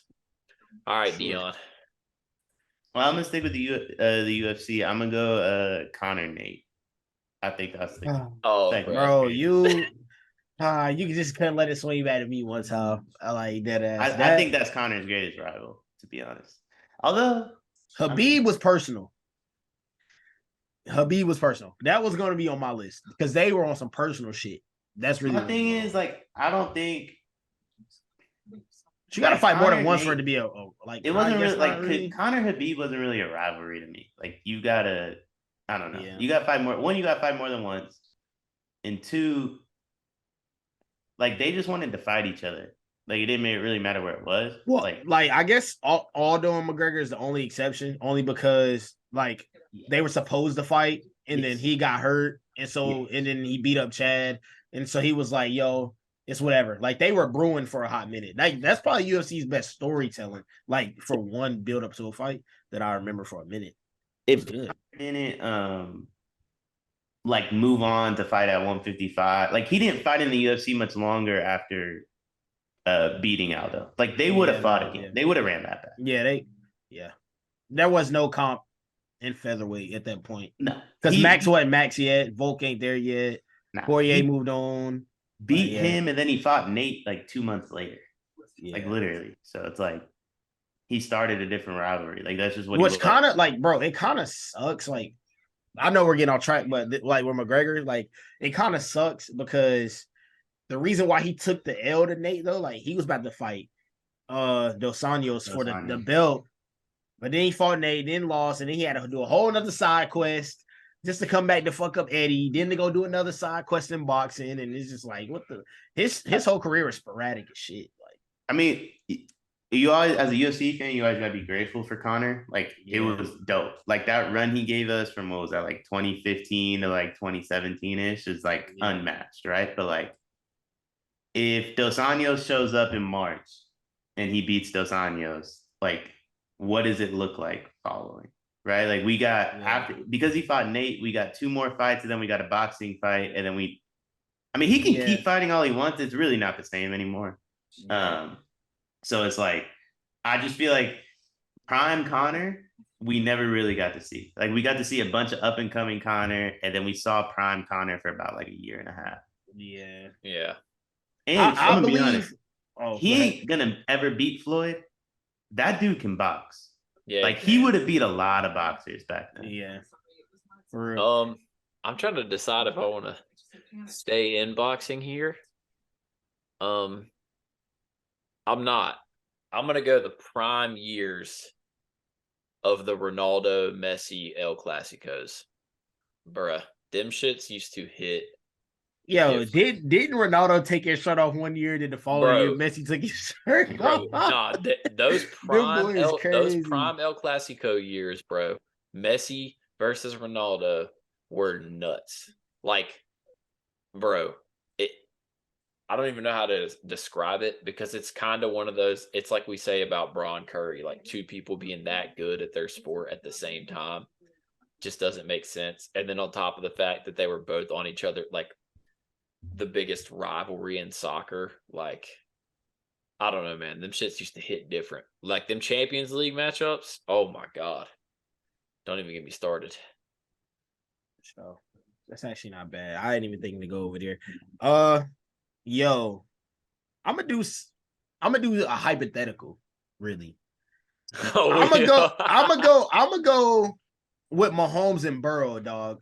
I think they gonna bang. Like I think they gonna go at it for a couple more times. I can see Burrow winning a couple and Mahomes winning. Oh no, I think they dead ass might play each other like 7 times. That's what I'm saying. Playoffs, Like bro. I'm saying, like that's what I'm saying. Hypothetical, because like barring injury or a trade, like where it sends one to like you know what I'm saying, whatever. I don't know what could happen, but it like if the way things are looking, that would be a great rivalry. That's what I'm gonna go for all the future, for all the new gen people, because we can do more football. How many picks are we doing? 5, 3, 5.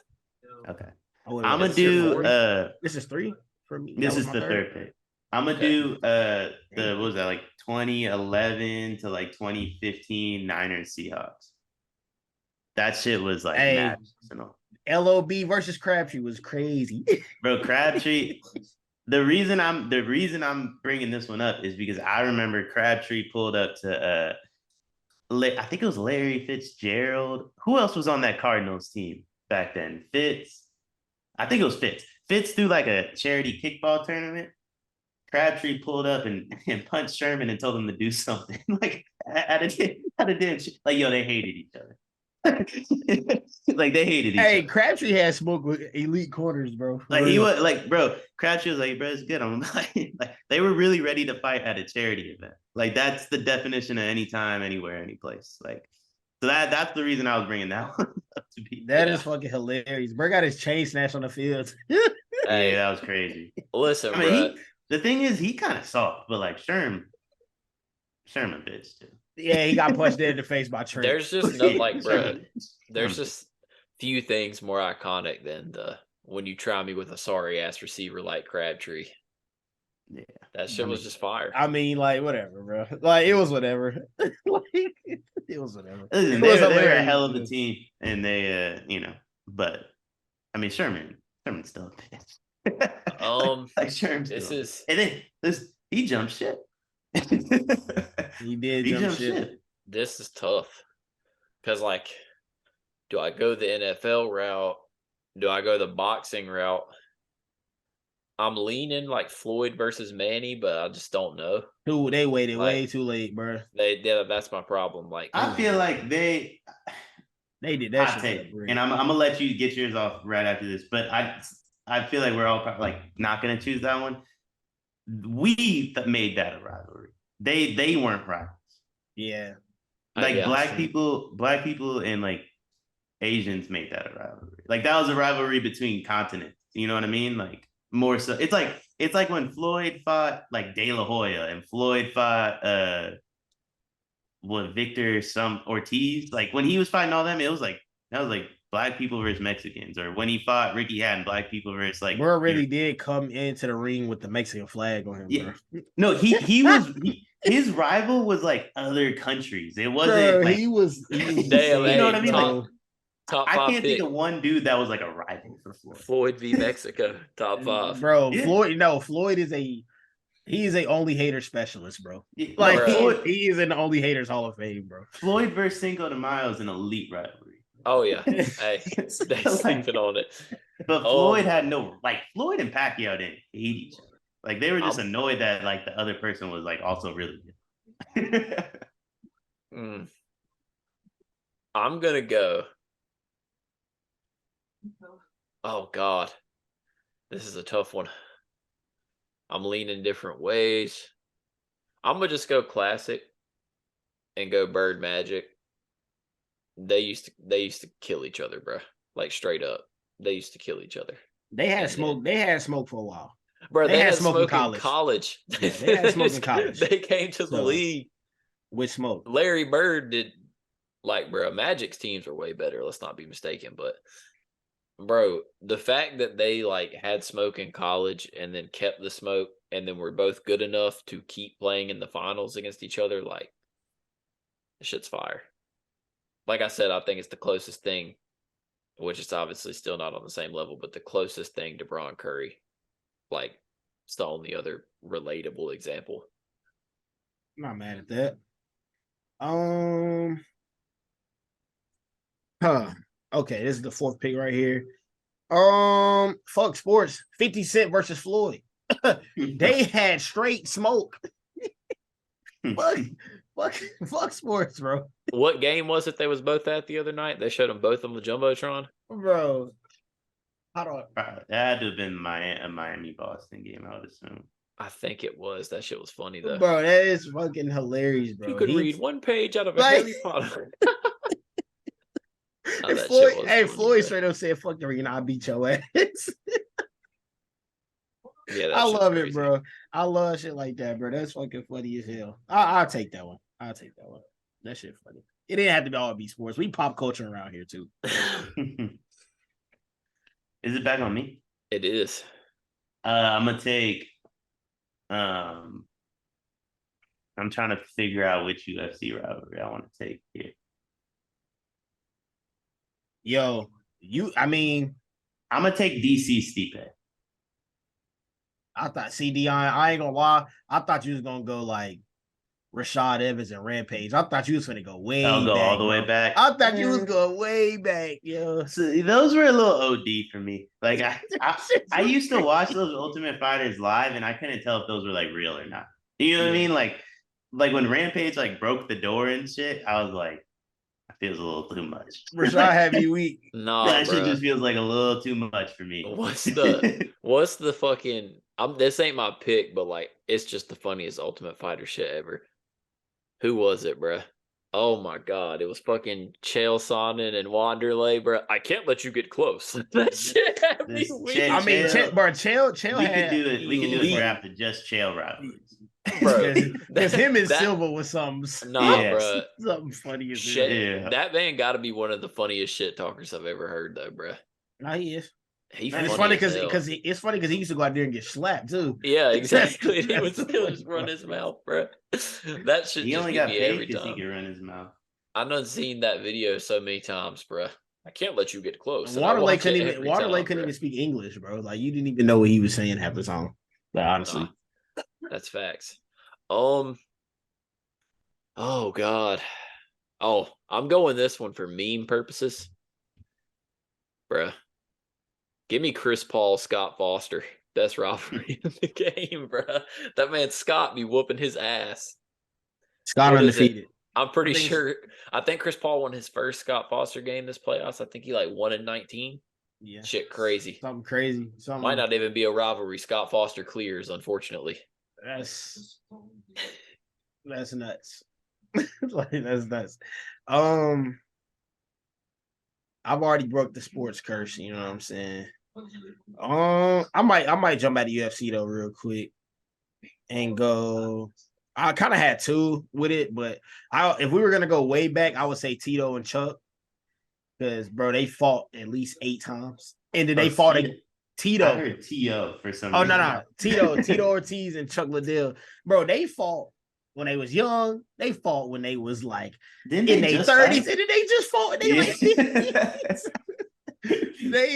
like they OD, but like kind of newer. I was gonna go Izzy and Alex Pereira. Yeah, that was the one I was deciding between. I wasn't sure if I wanted to do that one or DC Stipe. Yeah, that's like a good one. Izzy and Pereira, bro, like they got smoke, cross promotional smoke. They got beef with the kids.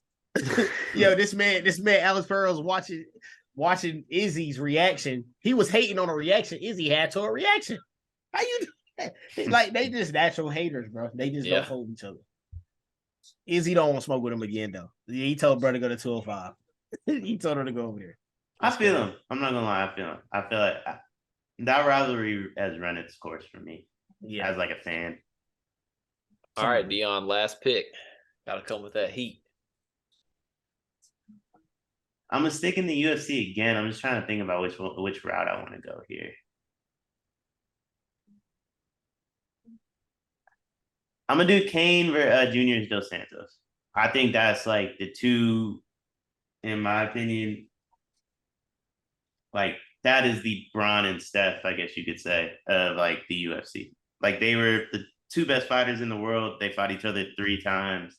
I think Junior Dos Santos went to Mexico. You could say like also Matt Hughes GSP, because they were both elite whenever the first time they fought. Yeah. They were both elite. But they always like, there was always like the Nick Diaz aspect of that. Like there was always like other guys. Like there was no one else in heavyweight. It was those two dudes. Like, and that was it. And then I think Stipe came along.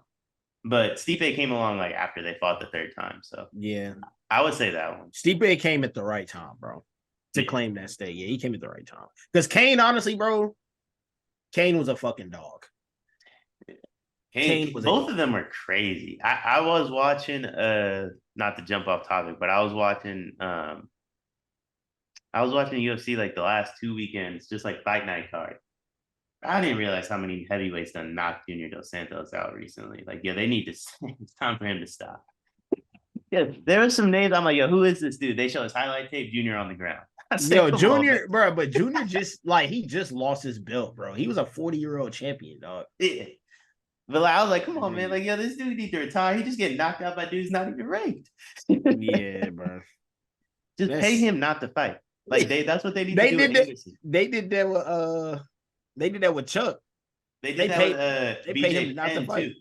Yeah, but he was getting. They need to do it with Frankie Edgar now because he been. But like somebody to do like I love Anderson Silva. I love Izzy. Anderson never should have fought Izzy. That shouldn't be like. We shouldn't be able to say Israel Adesanya beat Anderson because he beat 40-some-year-old Anderson. Like we should have paid Anderson not to fight. Yeah. I'm gonna stay with another meme one here. Kevin Durant versus Twitter, bro. All-time great rivalry. The burner account meme started with him. I mean, he always. The meme accounts is crazy, bro. That's crazy to have a burner account, bro. That's crazy. Hey, that's what I'm saying, bro. That's crazy. KD versus Twitter. Honorable mention. Adam Silver versus John Morant. That might be the rivalry of the future, bro. Can't lie to you. They might be going at it for the next 5 years. It's going to get nasty. Yes, sir. All right, Anthony Edwards was at the game tonight. Oh, God. Hey, you get the last pick. Last pick. And I'm going to do it for... I don't know, man. I guess I'm going to do it because... I think it's crazy.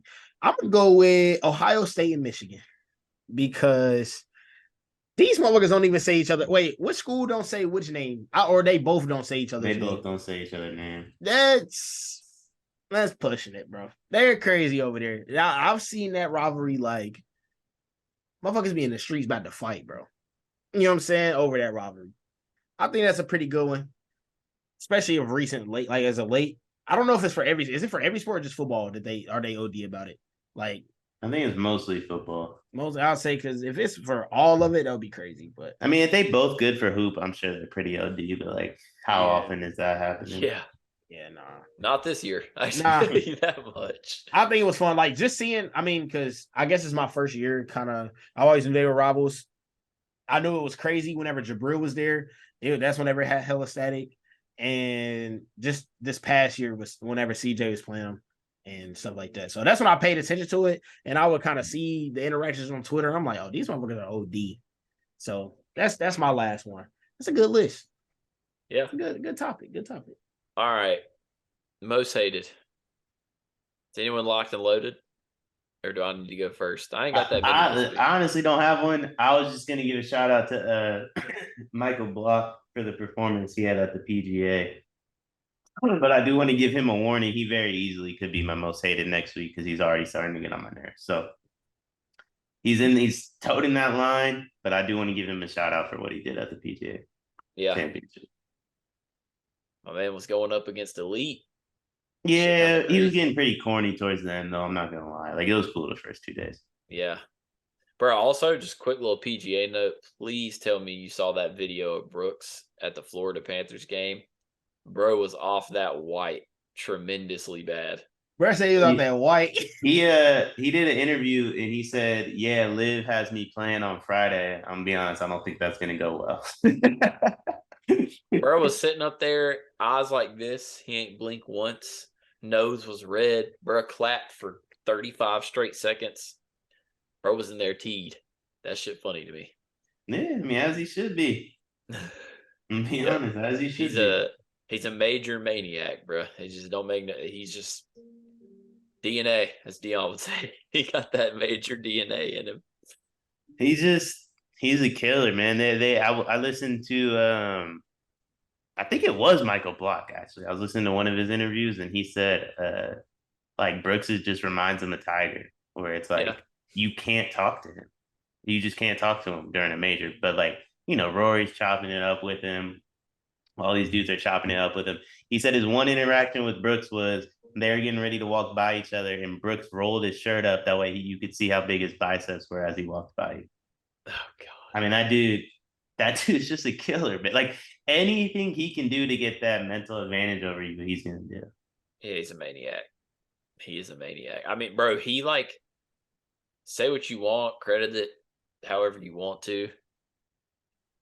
I will single-handedly give Brooks Koepka credit for the absolute downfall of Bryson DeChambeau.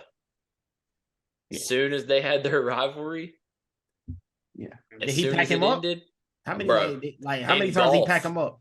Bro, it ain't even like that. It's like they talk shit about each other in interviews. Brooks is still out here winning majors, and this man Bryson like barely makes the cut in majors. Like, Bryson competed this week though. yeah, he's just, I think Brooks is like there's positives and negatives to live, right? Like, and obviously a negative is who you compete against, but like the positive would be if you're a dude like Brooks who was crazy injured, he used it the right way, like to heal up. Yep. So live is another promotion, right? Yeah, I mean, if we were redoing the rivalry draft, I wasn't even thinking about this. PGA versus live is like an easy. That's yeah. Easy. I wasn't even thinking about it either. Yo, okay, so is that Phil went over there, right? Yeah, so that's the Saudi Arabia League, and the reason they don't like it is because it's the dudes who did 9/11 are the ones running it. Yeah. And a bunch of players went over there, and the whole notion behind like you're getting dirty money, right? Like you're getting they're paying you like 200 M's for a season, and you only got like 8, maybe 12 events you have to play in. Versus the PGA, you got to play 20, 30 times, and you make solid money. Like Brooks is still walking away with like 50 M's on him. So he the big dog at live. Brooks, him and Dustin Johnson. Yeah, bro. Basically, they took like a lot of very prominent golfers. Like it. I guess the best way I could explain this to you, P, is like if you play 30 events, it like if you're a top 10 golfer in the world, take Rory for example. Rory is making a shit ton because of endorsement deals, but he still got a place top 10 in at least like 8 to 10 tournaments to even be touching the money they're making in live. Live is paying you 100 M's just to play in the events. You ain't even got to make there's no cut. It's just like you just play. And it's only 3 rounds. It's only 3 rounds. Yeah, instead of 4. But what they did was they took a lot of guys, at least Brooks is the exception to this. They took a lot of guys on the tail end of their career. Like they took the big names who weren't necessarily in their prime.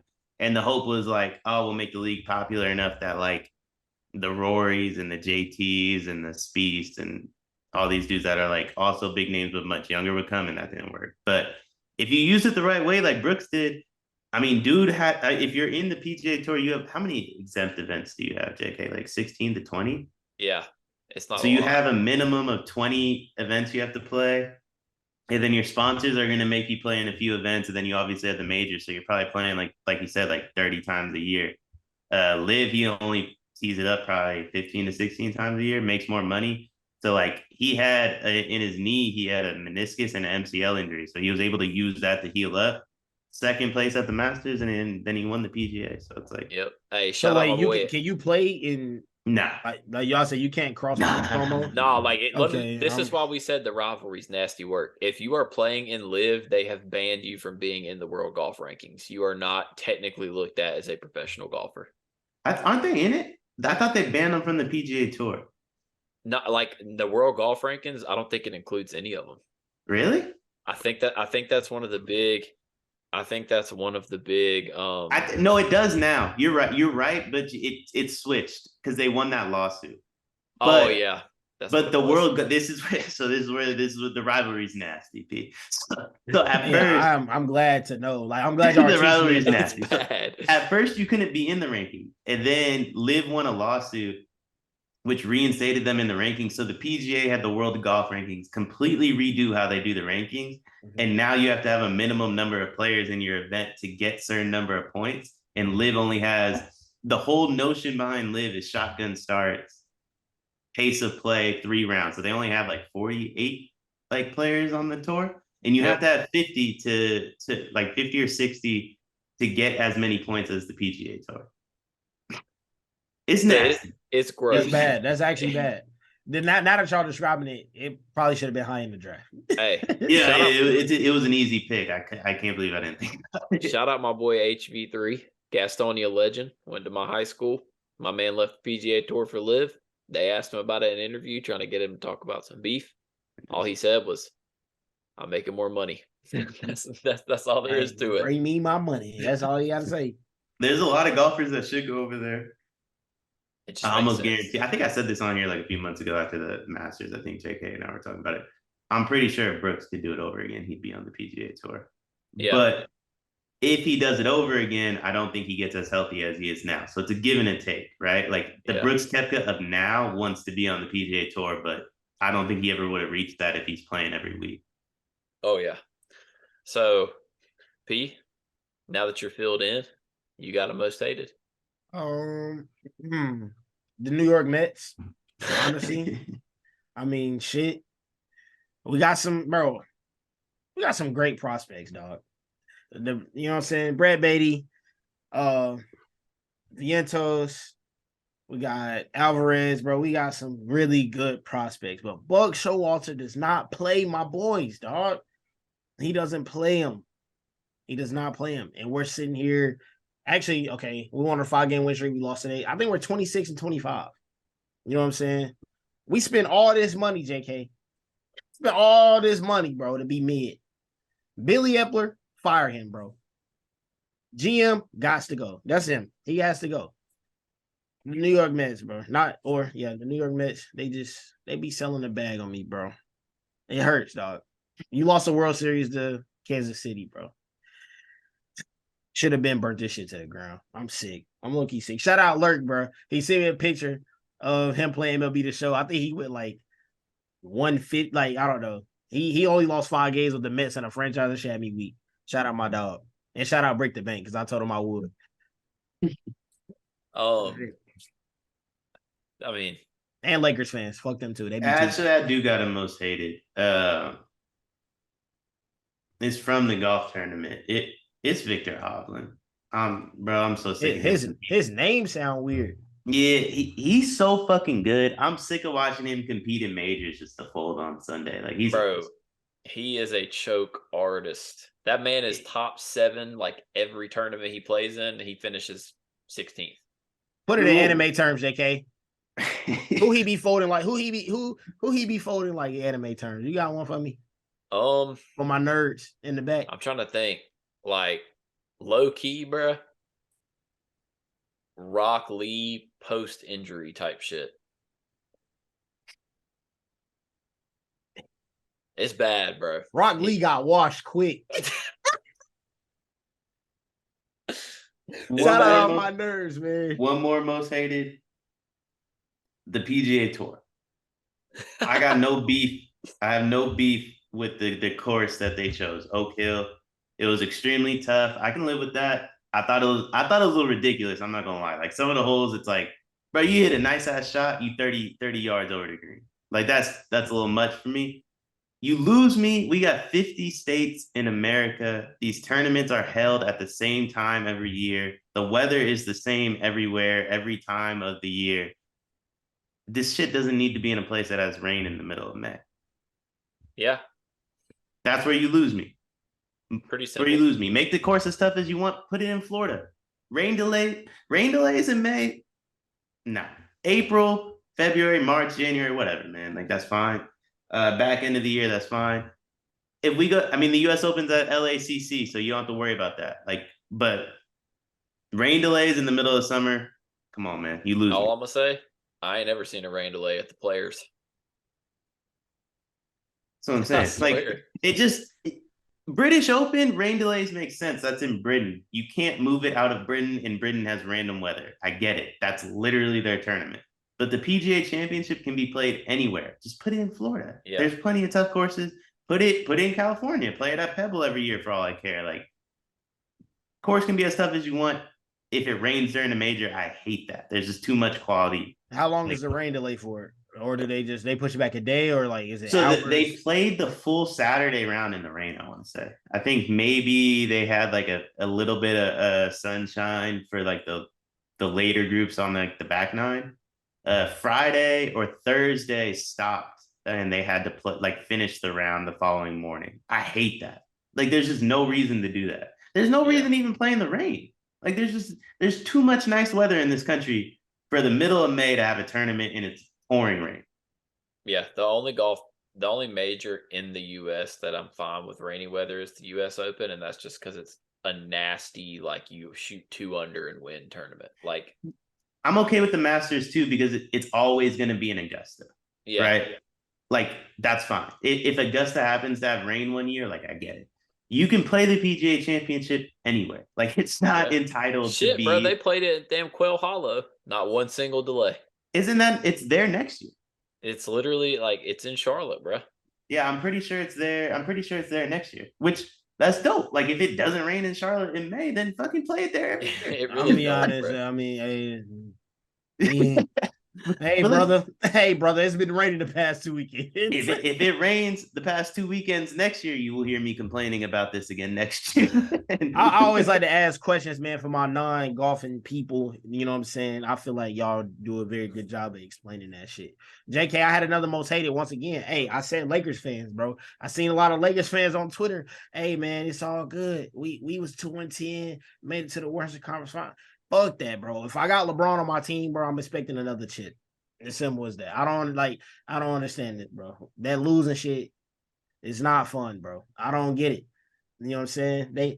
We had a whole new roster at the deadline, bro. Fuck it. I expected a chip, bro. I don't give a fuck.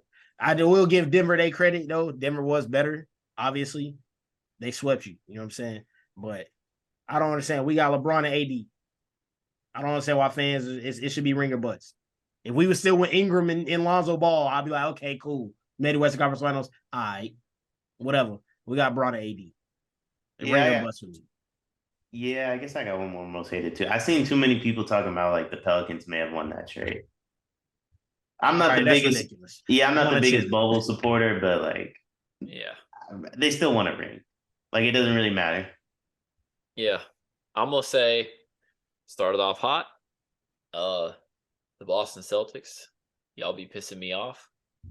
I'm sick of it.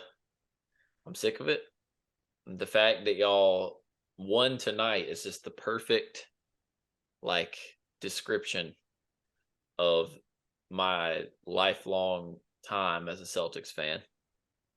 You go down 3-0, you rolled over in game 3, and now I already know y'all are going to win the next 2 games just to put some sense of like, oh, we still care, and then you're going to get cooked in game 6. Can't fuck with it, bro. I'm tired of the anxiety and the stress. Like, y'all too talented to be acting like this. Go win. Second off, anyone who thought Embiid was better than Jokic. Hey, I ain't gonna cap. I hate you. You sent me a straight. Shout out my dog Nick Smith. Me and him debated that for a good amount of years, bro. Listen, Nick, I'm sorry, you got it, brother. You got it. This man, this man Nick funny, bro. Every time the Nuggets win a series, he just send me that picture of Jokic holding the MVP trophy, bro. That shit be having me weak. But no, like, look, 3 years ago debating it, cool. After like last year, bro, it was chalk to me. It's like Jokic clears. I mean, it's crazy. I just spill water all on my lip. But third, this shit just funny, bro. Mikey Williams. Whoa, that's new. Because what's going on? All right, so you know how the shit happened, right? What I don't remember what it was. He got in legal trouble for something. I seen bro holding guns at a gas station. It was something about a gun. But He's making bad life decisions. I think he's overrated anyways, but still making bad life decisions. He's committed to Memphis. Cool. I guess if Tells me that's all what I we need do to in know. Memphis, he gonna fit perfectly. Yeah. But that's not even why he's my most hated. Bro is the most hated because he said, I don't remember what it was, an interview for something. Bro had the audacity to say that he has learned more on TikTok about like academics and life than any other place in the world. And I'm like, bro, damn, that's actually really bad. that's sad. It's really bad. If you learned it from TikTok, that explains to me why you've been in legal trouble, my brother. I'm That just is- be honest with that you. is bad. Like, I did not know he said that, bro. That is actually terrible. We are doomed. He literally said you can learn more on TikTok than you can in any school in the US. That is a cooked statement, bro. In episode, bro. I was trying to think of something else in there, bro. You got it. You No, got it, bro. that's crazy. You But got yeah, the y'all know- most hated of the week. Another great Wow. episode.